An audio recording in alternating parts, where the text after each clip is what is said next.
Chapter 46. Tried to gain an advantage only to end up worse off. At night, it was so quiet. On the huge bed, Monica and Finn looked at each other. Monica did not have many clothes on her. Finn was not dressed very thick either. When the two of them touched each other, it was obvious that it was even warmer. Monica looked straight at the man beneath her.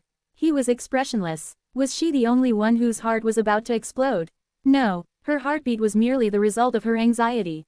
She gritted her teeth and said to Finn, "Finn, look at my body carefully. Men would line up from the east to the west of Southampton City to sleep with me." Finn looked at her and her flushed face. So, Finn's thin lips moved slightly, and his voice seemed to be a lot more hoarse. "Did you sleep with someone?" "It's none of your business," Monica shouted. "Did you sleep with Michael?" Finn pressed. Monica was obviously stunned. That day at the hospital, they all saw Michael. Nevertheless, after that day, they did not mention that person. At this time, Finn suddenly brought him up. He suddenly brought Michael up. Monica pursed her lips. Finn watched the changes in her expression. Monica never hid her emotions. What she was feeling was written all over her face. Sometimes, this kind of person was truly cruel. Finn pushed Monica away. Monica screamed and rolled on the bed. Finn got up from the bed. "Bastard, what are you doing?" Monica roared at Finn. "I'm afraid you'll taint me," Finn said and left. The moment he left, the door was slammed shut. Monica was going to explode. FC King scum. Who's FC King tainting who? Monica was so angry that her eyes turned red. She just felt so wrong that she wanted to die. Ellipsis. The next day, before the sky turned bright, Jean pushed open the door and was about to leave. Outside the door, on the sofa, a man was sleeping. When he heard the sound, he opened his eyes and sat up. "I'm sorry to have woken you up."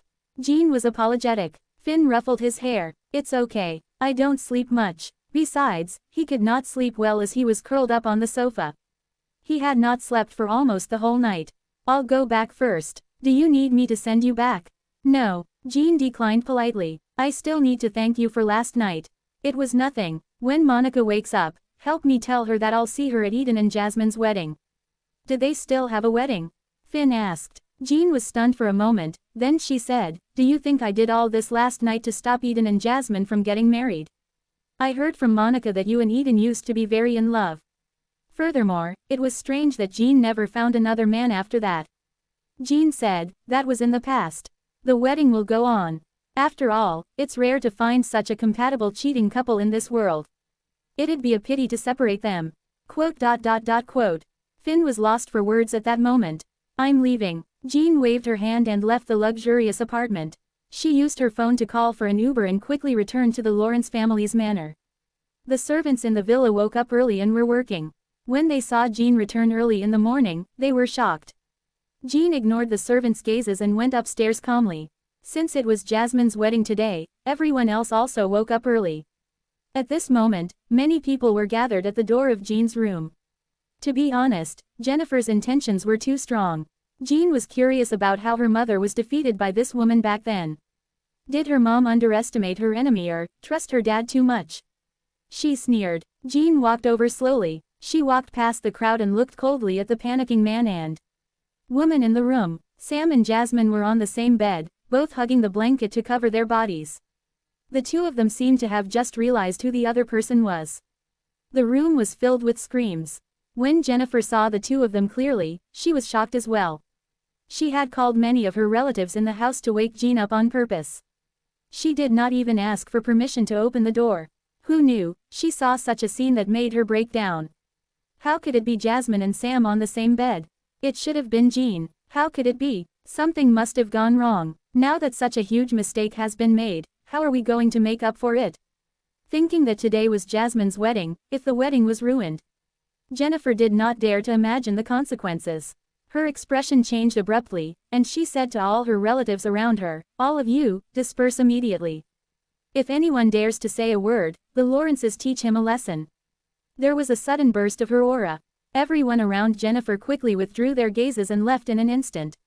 Once everyone left, only Jean was left. Only Jean was left. She appeared very suddenly. Jennifer saw her at a glance. At that moment, she almost wanted to strangle Jean to death. "Jean, what did you do? Aren't we clear who's the one who did something?" Jean mocked. "Are you trying to ruin Jasmine's wedding and marry Eden yourself?"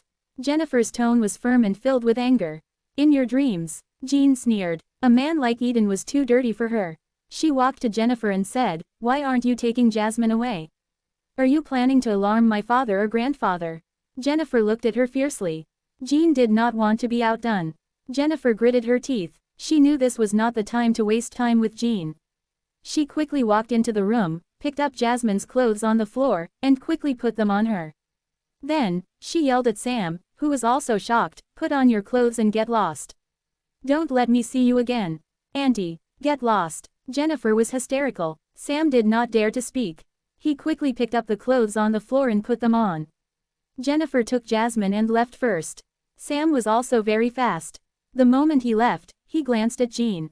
Until now, he still did not seem to understand how the person on the bed became Jasmine. "Why aren't you leaving? Are you planning to be beaten to death by my dad?" Jean asked. Sam also knew that the Lawrences were a noble family in Southampton City. He could not afford to offend them, so he could only leave dejectedly. Everyone left. Jean walked into her room and took down the mini camera. She slowly walked out of the room and said to the servants downstairs, "Help me change my bedsheets. They're dirty." Then, she went into Phoebe's room. Phoebe had naturally seen the scene in the room just now. At this moment, she was also a little embarrassed when she saw Jean. Jean said indifferently, "I'll bring George back to his room."